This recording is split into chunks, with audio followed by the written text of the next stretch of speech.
Simpleng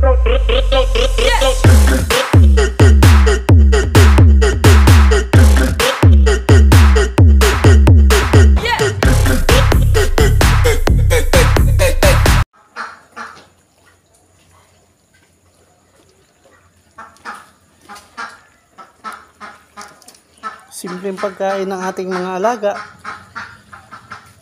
Gulay-gulay. Gulay na ginayat para pagkain ng ating alaga.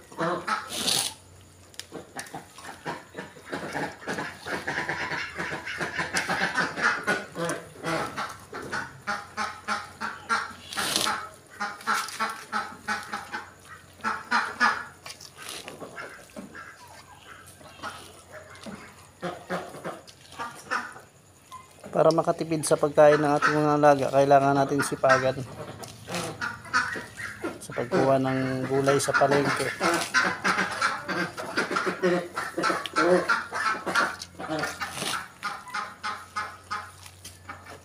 Sustansya yung pagkain ng ating mga alaga para wala silang chemical sa katawan.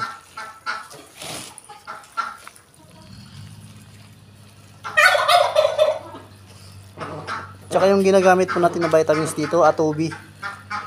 Kasi yung Atobi, tested na namin yan dito sa aming mga alaga. Kahit nung nag-aalaga kami ng baboy dati sa patining, Atobi yung ginagamit namin. Meron po nabibili na sa Lazada. Powder po yun. Yun lang yung ginagamit ko dito. Hindi naman nagkakasakit yung mga alaga natin sa awa ng Diyos. Maglalagay lang tayo ng tubig dito sa ating pagkain.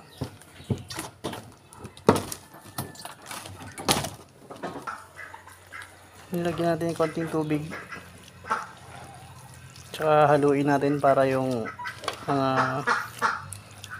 ibang gulay malagyan din ng konting feeds. Konting feeds ang nilagay ko dito.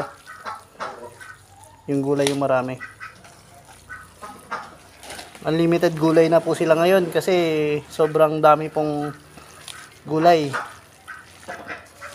Halos 3 tray ng prutas na puno. Bukas na naman mangungulit tayo ng gulay.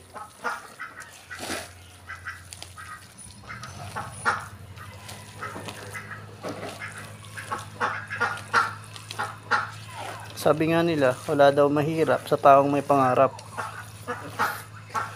Kaya sa ngayon, tiyaga-tiyaga lang muna. Kasi ganito, tinatadtad lang. Mano-mano lang pag-chop ko dito, wala pa ako ng pangtadtad. Mahal kasi yun. Kaya naman nating magtiyaga muna.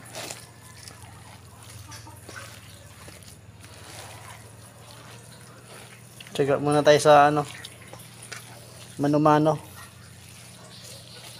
Kasi priority natin yung pambili ng pagkain ng ating mga alaga.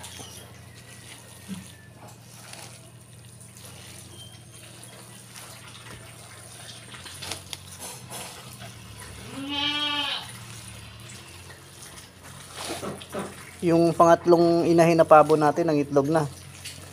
Yung 2 pabo natin, andun, naglilimlim, kinulong ko na sa taas.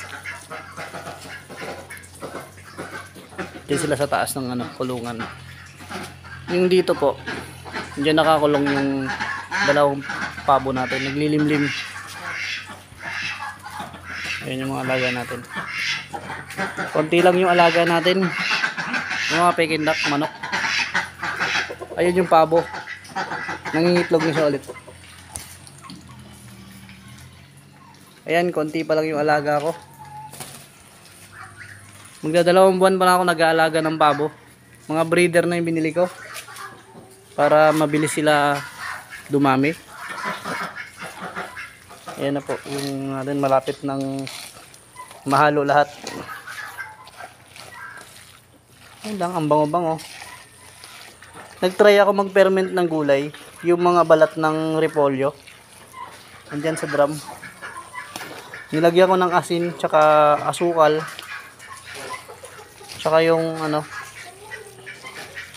Yung Yakult, hindi ko na videohan kasi nung nakaraan brownout kasi dito. Lagi naman brownout dito sa paniki.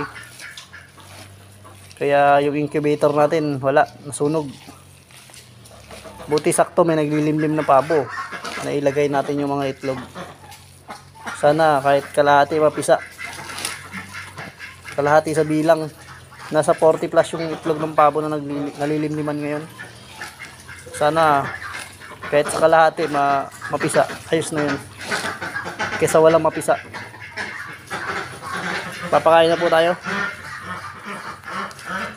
Gantay ng mga alaga natin. Ayan na po yung ating mga alaga. Kumakain na po sila. Medyo maputik po ngayon kasi panay ulan.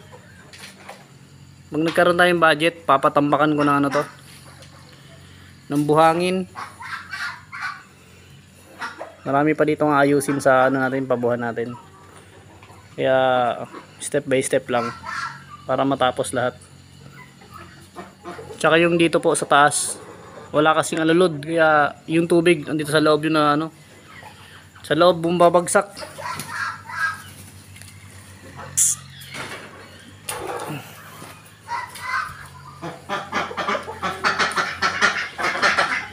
Ito po yung ano natin, kulungan.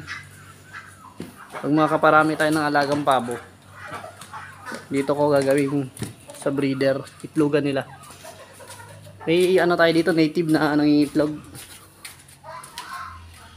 Ayan po, itlog ng native.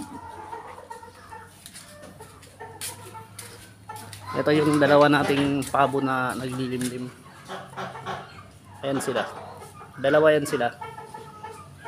Kinulong ko sila dyan kasi maputik sa baba. Para maiwasan bugok itlog. Ito pa yung mga alaga natin. Malaki tong ano, yung pagkukulungan ng pabo. Hanggang doon yan sa dulo, nakabakod. Kaya safe sila sa mga aso. Ayan po, hanggang doon sa dulo. Ito yung mga breeder natin. Samantala, yan lang muna yung mga alaga natin. Pag nagkaroon tayong budget, bibili tayo ng maganda, mga hybrid na pang breeder. Kahit yung barako lang hybrid, ayos na yun. Pang meat type lang tayo kasi may bayar tayo ng mga mag-i-anak nila. Dito lang muna, hanggang dito na muna yung ano natin, update natin. Maglilinis pa ako ng kulungan. Maraming salamat po. Laban lang, happy farming po.